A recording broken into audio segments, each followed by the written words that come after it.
Welcome into the warm-up show. Beautiful, beautiful day here in Memphis, Tennessee. It's going to be hot right here at FedEx Forum. The Grizzlies are back in action to tip off a 4-game homestand against the Phoenix Suns. Tonight, it's the Suns 30-34 coming back into FedEx Forum after coming here last night on February 25th against the 40-24 Memphis Grizzlies. I'm Michael Wallace. I am joined by Jon Roser from Grind City Media. Lang remains on load management right now, but he will be back at some point soon, especially with these home games coming up like this now. But we got so much to get into, Roser. When you talk about the Grizzlies and the Suns, the Grizzlies are trying to end a too-long homestand. They've lost 4 in a row at home. The last time they won a game at home was February 25th against these same Phoenix Suns, 151-148, the most points the Grizzlies have allowed in franchise history, and still won. When you look at this game right now, both of these teams are coming in off of a back-to-back set. Both teams played last night. The Grizzlies were in New Orleans. The Phoenix Suns were in Dallas.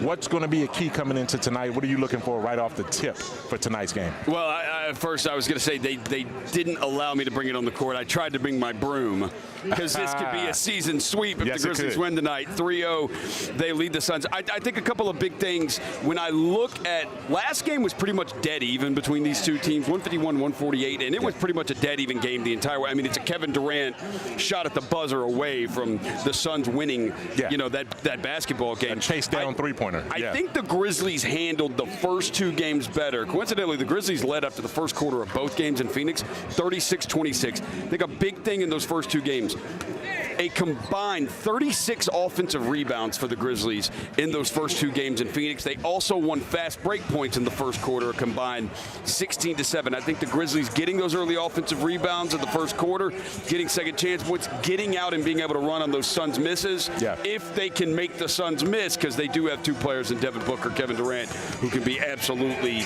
just lights out on the offensive end. So if you can force them to misses, get out and move the break. We know the Suns team's not great defensively. No question, but that's one of the things that they've been working on. The Suns had 68 paint points in Dallas last night, and Mike Budenholzer wants to continue to play stronger in the paint and try to dominate in the paint, or at least offset what the Grizzlies can do in the paint as well. When you look at those 2 games last night, the Grizzlies won 107-104 against the New Orleans Pelicans. They swept that 2-game road trip. Also got a big-time win in Dallas, had to come from behind to win that game as well, 122-111 on Friday. And in both games, Ja Morant went for 30-plus. And this backcourt now with Ja Morant and Desmond Bane has been on fire. They both on Sunday became, only for the 7th time in their careers together, 2 players have scored 30-plus points in the same game. So they did it for the 7th time, second most among Grizzlies tandems in franchise history. And Taylor Jenkins talked about what has made those 2 special, particularly at a time when the Grizzlies needed to find some rhythm after a losing streak coming out of the last homestand. Their leadership's been unbelievable. Obviously, their play was phenomenal. I mean, I look at, John, the Dallas game, just, struggles in the first half and how he broke through and just kept going, found defensive activity, found, continue to push the pace, get to his spots on the floor, find his teammates, as I just said. But then it broke through in the second half in the Mavs game. I look at Dez and I just see like this defensive activity that we've been challenged the team about, him rising the occasion. Obviously, we're leaning on both those guys offensively, not just from a scoring load, but playmaking, playing fast, situational opportunities that we're putting the ball in their hands, in crucial moments in those 2 games.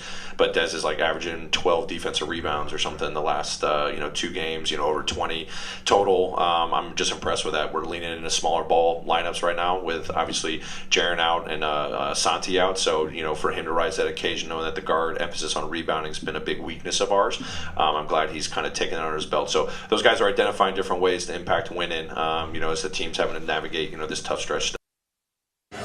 And the Grizzlies are navigating a tough stretch. We'll get a little bit deeper into the injury report and the updates for both teams in a moment. But when you look at what the Phoenix Suns are facing, they're also facing a motivated Desmond Bane and a rejuvenated Ja Morant coming off of that weekend set that those 2 guys played in as well. And what the Suns want to do after beating the Dallas Mavericks 125-116, they want to continue to get what they can from Kevin Durant and Bradley Beal. Bradley Beal is going to be out, but Kevin Durant and Devin Booker. And one of the things that Suns coach Mike Budenholzer talked about, in addition to getting more opportunities in the paint, was also figuring out a way to keep Ja Morant out of the paint. Take a listen to what Budenholzer said coming into tonight's game. I mean, he's just got kind of that unique next level speed. He's got the athleticism, where whether it's off of spins or just rising up into shots, and has a way of creating contact and getting to the free throw line. I think he had 14 against us last time. He's just a tough cover. So I think, as a group, we've got to be kind of locked into him and, try and give help where appropriate and when possible. He's a unique cover. Just, elite level speed and athleticism, and then touch, and shot making around it. That's Mike Budenholzer right there, the Suns coach. They're coming off of that victory over Dallas, the team that's right in front of them for the number 10 seed in the final play-in spot in the Western Conference. So they feel like they have a little bit of breath of life right now, only 1.5 games back of the 10th and final playoff seed. They're going to try to make a run for it, Roser. What do you see in this Phoenix Suns team in terms of what they've been able to do, having won 3 out of their last 5? So they're turning a little bit of a corner. Yeah, a little bit of a corner here. I think one of the things that obviously is the most dangerous about this team is at any game they go into, they can have the 2 best players on the court in Devin Booker and Kevin Durant. And for a guy like Kevin Durant, I mean, I saw him out here shooting earlier. It's still, I don't think he missed. I don't think he missed one shot that he took. Yeah. He has the height advantage, has the size advantage, so he can get to his spots and get off any shot that he sees fit. Whatever shot he wants, Kevin Durant can absolutely get it. So obviously, I think the big thing you got to do with him, you got to try to throw different looks at Durant. You absolutely have to do that. I think a big thing for the Grizzlies, and one of the keys for them and how they had success, especially in the fourth quarters of the games in New Orleans and Dallas, I think it's the shot distribution. You look up, and John Dez took a combined at Dallas, at New Orleans, 23 field goal attempts in those fourth quarters. So I think that is something where we've talked about an equal opportunity offense, but I think a key for the Grizzlies in those 2 games has been, hey, man, ride your stars. We know the Phoenix Suns are going to ride their stars. The Grizzlies need to ride their stars, too. And you've seen the Grizzlies, that uptick in minutes for the main guys, too. Dez, Jaren, and Ja, when Jaren was available, their minutes were starting to increase from that standpoint. So before we get into a couple more storylines on tonight's game, let's look at the injury report, the updated injury report. Taylor Jenkins confirmed before the game that Vince Williams Jr. will sit out tonight on the second night of a back-to-back. Right now, when you look at what Vince Williams is dealing with, his knee soreness or foot soreness, one of the 2. You're also going to be questionable Brandon Clark and Zach Edey. Brandon Clark has some right knee soreness, and Zach Edey has some right ankle soreness. We'll see them momentarily try to get out here and give it a go, and then the status will be determined closer to tip. The Grizzlies will be without Luke Kennard, Santi Aldama, Jaren Jackson Jr., and Zion Pullen for all different injuries right there. This is Jaren's 4th game in a row missed with that ankle sprain, but he's looking good. He's doing some more light on-court work over during the course of that trip right there. So it's still optimistic that he's in that 1 to 2 week range for getting back out there. Santi Aldama came back, but he's still dealing with the lingering effects of the calf soreness from that standpoint. The Suns will be without Cody Martin, and also, as we said earlier, they're going to be without Bradley Beal, who's going to get a night off on the second night of a back-to-back as they try to preserve him. But, Rosa, when you go back to the Grizzlies having to make their stamp again at home, this was a team that now has their tie for the 4th best home record in the NBA, right? So they've been able to do some things at home, but they're riding a 4-game home losing streak, which is the longest streak that they've had in this building this season. How important is it for this team to come out and set a tone early? We know that they've had an NBA best 15 games in which they trailed by double figures and came back and won. But let's not flirt with disaster in this game. Let's try to get one wire to wire. No, let's not do it. Something's got to give here, because there are 2 things. The Grizzlies, they don't want to have a 5-game home losing streak, but also the Phoenix Suns, you don't want to get swept in the regular season. Right. You don't want to get the Suns. They're going to come in here and play with some pride. And here's the thing. Last time these teams met, the Suns shot lights out, and the Grizzlies had Jaren Jackson Jr. back there. Yes. And tonight they don't have him. Mm-hmm. I think one of the things where they've really missed him defensively, it's not just the fact that he can cover the entire length of the court and cover up for a lot of other mishaps from other guys who make defensive mistakes out there. Jaren covers up for everything. I think Tony Allen always talked about this, and he's getting his jersey retired this weekend. Shout out T.A. Absolutely. He always credited Marc Gasol because Marc Gasol were his eyes in the back of his head. Marc Gasol always telling him what's going on around him. And I think Jaren is also that. It's not just covering around for everything when guys may make a mistake. It's Jaren communicating with those guards and those wings in front of him about what's going on. Yeah. And I do think that they miss that. And they're going to need somebody else to step up, especially if Brandon Clark's not able to go, too. Last word before we go to break. The Grizzlies, during that 5-game homestand before this current 4-game one that's going to tip off tonight, gave up 128.8 points. With Jaren Jackson Jr. not available, 30 seconds, what do they need to do defensively to kind of slow these high-scoring teams down? I think what you may have to do is try to muck it up a little bit. Throw some junk at him. I know it's not the NBA style to get creative like that, Yeah. you know, especially with defenses, but why not? Try to throw some different looks at these guys. You never know. Yeah, we'll see. I mean, you never know, but what we do know is that the Grizzlies have had the Phoenix Suns number. Hopefully it stays that way. A win tonight will give them a 4-game sweep in the regular season series. That will be the first time the Grizzlies have swept the Phoenix Suns in a series since 2015-2016. When we come back, we'll talk to Jessica Benson and also Dwayne Rankin from the Arizona Republic about these Phoenix Suns and what is a key matchup going into tonight's game.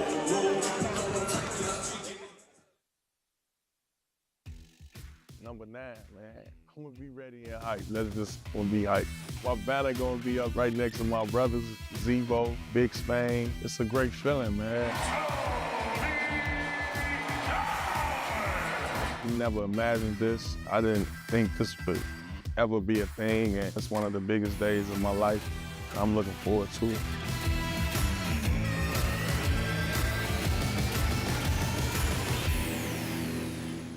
We did get a new shoe that dropped today that we should all be able to get if we want it. Fire. And it's been one people have been waiting for a long, long time. Yep. Asia Wilson. What do you guys think about the shoe? I love it. It looks great. We see people wearing Jaws. We see a lot of people wearing the GT line, but then also we see a lot of NBA players wearing the Sabrinas. Sabrina, yeah. I bet you there's gonna be a lot of NBA players wearing yeah. the I agree with you on that. too. Oh, yeah. The Sneak Fest Show, live Tuesdays at 2 p.m. on Grind City Media on X, YouTube, and the official Grind City Media mobile app. Shinedown. Dance Kid Dance Tour. Live in Memphis. FedEx Forum, Saturday, August 30th. With special guests, Bush and Morgan Wade. Get tickets now at livenation.com. Shinedown, live in concert. For more, visit shinedown.com. We touched on this earlier, the panel here, about what really has been the mainstay of the Grizzlies, and that's Jaren Jackson Jr. Trip has just been awesome. He's posting guys up. He's stronger than he's ever been. He's physical, and he's scoring all type of ways. Hey, Grizzlies fans, be sure to tune in to Grizzbeat, where the panel and I break down all things Grizzlies and take a look at the rest of the NBA as well. The show is live every Wednesday, 2 p.m. on YouTube at Grind City Media and the official Grind City Media app.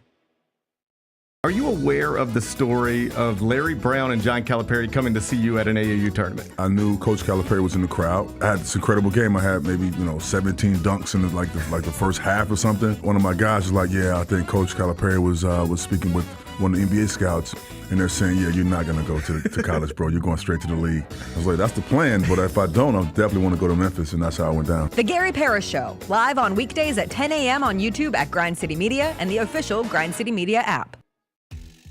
Number 9, man. I'm going to be ready and hype. Let's just gonna be hype. My banner going to be up right next to my brothers, Zebo, Big Spain. It's a great feeling, man. Never imagined this. I didn't think this would ever be a thing, and it's one of the biggest days of my life. I'm looking forward to it.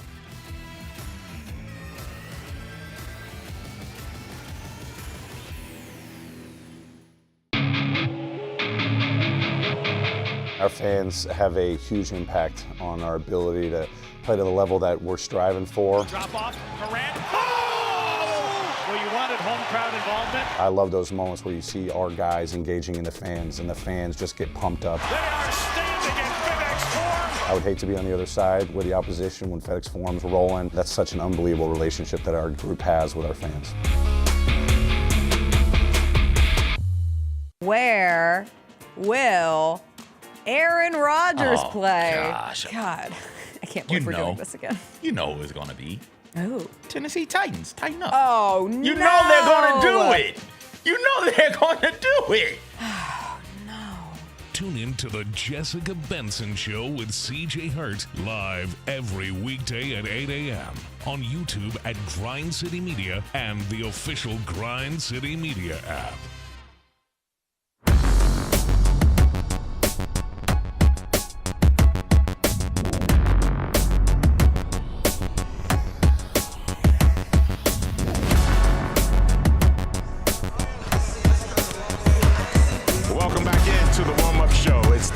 Grizzlies versus the Phoenix Suns for the fourth and final time in the regular season right here tonight at FedEx Forum as the Grizzlies tip off a 4-game homestand. I'm joined now by Jessica Benson of the Grind City Media Jessica Benson Show. And this is her segment. This is her slot. This is her spot. And, Jessica, when you look at, the matchup, right? Is it the matchup?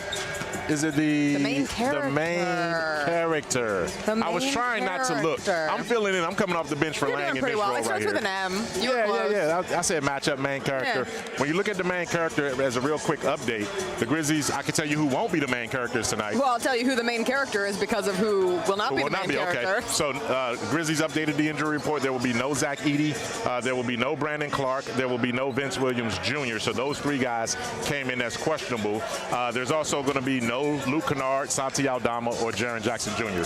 So that's 6 rotation-type players and starters that the Grizzlies will be without coming into this game against the Suns. So when you look at who's left, you got a couple of very, very productive guys. I'm assuming one of them is going to make your list. Well, I think the main character is the front court in general because you talk about being down 6 rotation players. Yes. But you're down your top 4 members of your front court between Santi, Brandon Clark, Zach Edey, and who else? Vince Williams Jr. Vince Williams Jr. played in the front court. You're losing a lot of size is the point of the matter. Santi Aldama is the one I was trying to come up with.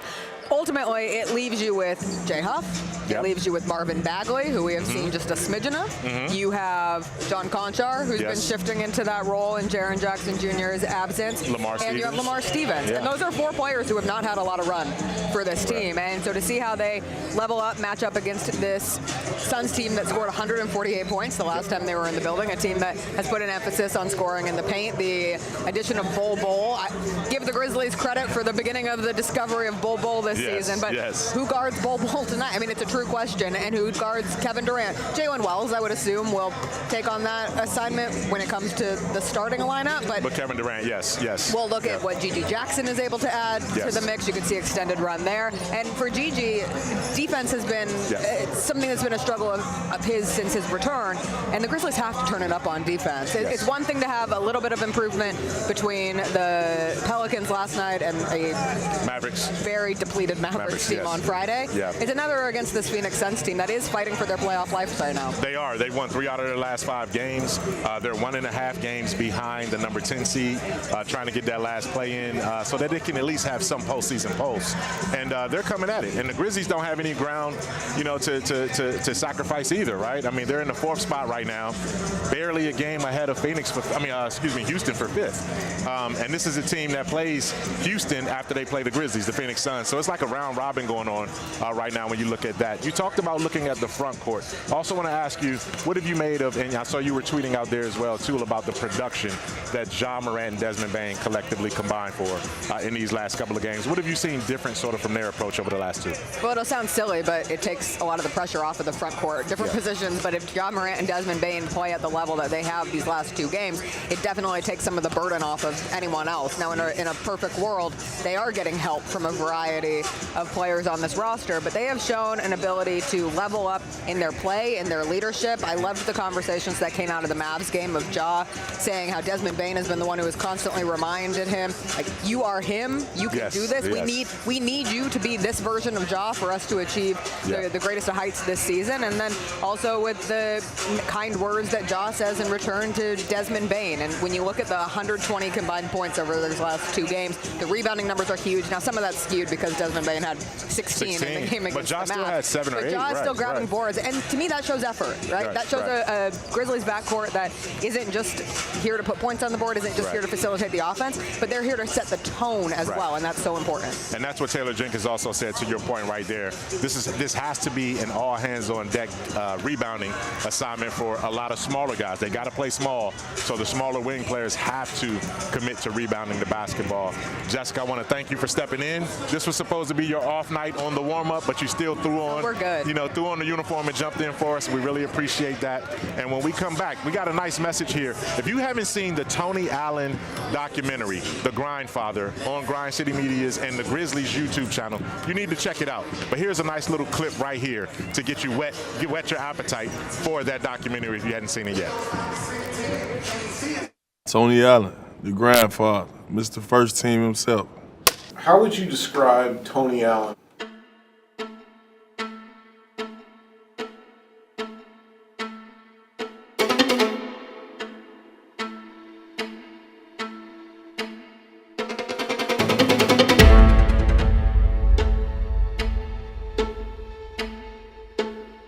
To be honest, there's a very few people in the league that I know that are real dudes. It's not many. And I know one when I see one, and he's one of them. I wanted to be known that I'm the best defender in the league. Allen takes the ball away from him. Tony Allen is the toughest defender I've ever had to go against. You gotta love how this guy works relentlessly to battle one of the elite scorers in the NBA. He is a disruptor out there. We all know that when he would match up with you, you're in for a long night. The true competitive nature. People like that, it comes from the environment that you grow up in. Not a lot of people walked a mile in Tony's shoes. Chicago is going to test you. I was a product of my environment, let's just say that. All I hear is bullets flying past my head. My life could have been taken from me at the age of 16. There was no one better in terms of playing with toughness. He fit in real well. The Boston Celtics select Tony Allen. I just saw how hard he worked. I was like, damn. And I'm a champion right now. We blew it. He should have never been a Grizzly. It's just our heart. Grit, grind. Who he was who the Grizzlies were. I think coming to Memphis, I kind of found the home. I'm going to go all the way out for what I'm riding with. First team all defense. And what I'm riding with is the Grizzlies. I tell you what, man, that gets me every single time, man. When I remember, I was here when Tony Allen dove on the floor and called the first team all defense. I was in Golden State when he went after the Golden State Warriors the way he did, man. It was just, if you haven't seen Tony Allen, the Grindfather, check it out, and then make sure you're here at FedEx Forum on Saturday night when the Grizzlies host the Miami Heat. Immediately after that game, Tony Allen's jersey will be retired to the Raptors right up above us to join Marc Gasol and Zach Randolph, man. And joining us right now on the warm-up show is another brother who's going to have his jersey, his pins, his notepads retired by the Arizona Republic. It's my man from AZ Central, Dwayne Rankin, NBA reporter and Phoenix Suns writer for Arizona, the Arizona Republic. Dwayne, this is, I mean, it's probably old hat. It seems like these teams have played 15 times this season. Right. What's going to be different? The Grizzlies don't want anything to change. They're 3-0 against the Suns this season. But you're covering a Suns team that's showing a little bit of a sign of life, having won 3 out of their last 5, and now they're on the road again, trying to get one here to get even closer to that play-in. Well, first, no Bradley Beal. That's something that's an issue because he's the ability to get downhill. They don't really have anybody else that can do that consistently. Kevin can do it. Kevin does it. Devin does it. But Brad, that's kind of his job. That's the first thing. Second, Suns don't defend better. He's going to see the same result. I don't care who the Grizzlies got out there. If they don't defend, it's going to be the same result. And Jon Morant showed in the last game he can go 0 for whatever and deliver at the end. And that's a thing that the Suns, it's a matchup problem.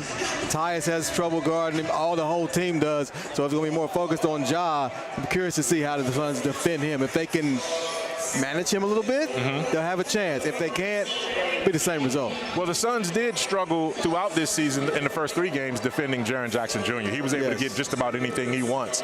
He's not playing tonight. The Grizzlies are also without 6 other rotation guys, including Santi Aldama. They won't have Zach Edey, so I know Mike Budenholzer was telling you before the game that was a guy that they were going to key on to try to slow down a little bit or just limit his physicality. So without some of those guys in the lineup, this could be the kind of track meet. Does that favor the Suns? Would they prefer to go up and down and go 2-on-2? Des Bane and John Morant versus Booker and KD? I don't know, man. Des Bane killed him too. You know, that's true. He did. So Desmond had a huge game in Phoenix. I remember. I think Ja was out. Yes. He had a huge game against Phoenix there. Look, Santi, going back to the last game, he hit the biggest shot of that game, in my opinion. Yes. That 3. Yes. If he misses that 3, they're up 4. They probably win the game. It's a possession game at that point. Possession game at that point. They could play up and down. I mean, they're an offensive team, so they could do that. But at some point, you got to get stops. Got to get stops. You got to get stops, and that's something that the Suns have struggled with the entire way, right? The entire way. I just wanted to ask you, you just released a tweet real quick. We got about 30 seconds. Potentially what James Jones and his front office is looking for if they are to allow Kevin Durant to move on. You're talking about 3 first-round picks and a foundational-type young player. Just explain your tweet a little bit and what you see and what can happen with KD after this season. Well, real quick, in the story I wrote, I said it would be ideal. Ideal, yes. And then, you know, it's kind of like they're seeking it out. No, this would be ideal. Yes. To get 3 firsts and to get a young player. Another route route they could go is to get 2 rotational players that kind of get close to the salary of Kevin, and then get 1 or 2 first-round picks. Now, that's to stay in contention. You figure if they're just going to get picks, they're going to go back to rebuilding. So if they get 2 rotational players, that's trying to get picked. That's trying to stay in contention to compete for a championship. I think those are the 2 big options they have with Durant. And you're giving them sort of 2 avenues that they can take from that standpoint. And depending on that avenue, that can also tell you what they have to do with Bradley Beal, not Bradley Beal, but with Devin Booker as well, too. So, man, we can talk for hours, man, and they don't play again in the regular season, but, man, we definitely got to have you back on our program. No doubt. Thanks a lot for joining us, man. Thanks, man. Appreciate you, sir. Yes, sir. When we come back, we're going to go around the league with the top storylines and our final thoughts heading into tonight's game between the Phoenix Suns and your Memphis Grizzlies right here on the warm-up.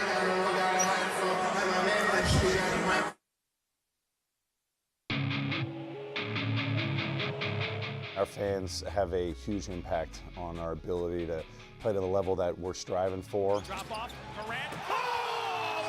Well, you wanted home crowd involvement. I love those moments where you see our guys engaging in the fans, and the fans just get pumped up. They are standing in FedEx Forum. I would hate to be on the other side with the opposition when FedEx Forum's rolling. That's such an unbelievable relationship that our group has with our fans.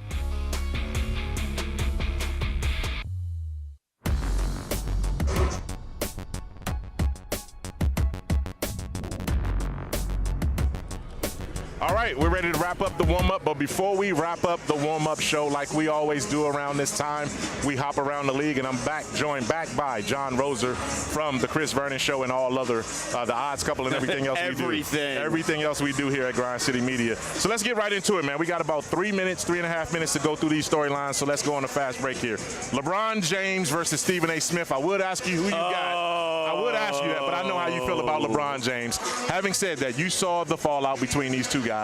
What did you make of the whole story with LeBron approaching Stephen A. and essentially saying, keep my son's name out your mouth? Yeah, so I get both sides of this. I understand LeBron because when Stephen A. said, I'm begging you as a father, that's when Stephen A. said that on television as a father, that's what got LeBron. That's what got, he's like, don't talk about me as a father. Now you're talking about me as a dad and my parenting. Don't talk about that. That's what I think got LeBron set off, is because of what Stephen A. said about Bron. It's not what he said about Bronny. It's what he said about how LeBron handles him as a father. That's what set LeBron off. So I get LeBron being upset about that.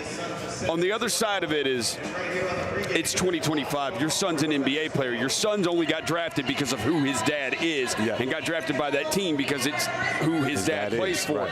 So the criticism is what comes with it. Like your son getting criticized, that's what comes with it. That comes with it, man. Real quick, man, 30 seconds, and then we'll get out of here with our final thoughts. Steph Curry is now, in addition to being the greatest shooter the game has ever seen, he's assistant GM, for Davidson basketball. What do you make of that story, real quick? I think a lot of NIL money is going to come Davidson's way, and a lot of good players are going to come their way. By the way, I'd take the field. Okay, so you're the field in the West. I'd take the field. I think the Lakers are winning the West. All right, last thought, man. This game right here, both teams are missing some key personnel. The Grizzlies are missing 6 guys. The Phoenix Suns are missing a couple of guys. What is the biggest matchup going into tonight's game of those left? It's John Dez, Devin Booker, and Kevin Durant. That's the matchup right there. It's whose stars perform better 2v2, tonight. NBA jams, old school style? I think that's how it's going to go. All right, and it's going to come down to the fourth quarter. We're going to see a lot of scoring in this game for sure. For Jon Roser, I'm Michael Wallace. And listen, you can catch the FanDuel Sports Network show. Obviously, Pete, Brevin, Fish, Chris Vernon on that network. You can also catch Eric Hasseltine and Elliot Perry, Jessica Benson, and this guy on 92.9 ESPN. For Roser, I'm Michael Wallace. Keep it locked on the warm-up show and get ready for the game in 30 minutes. To feature local musicians.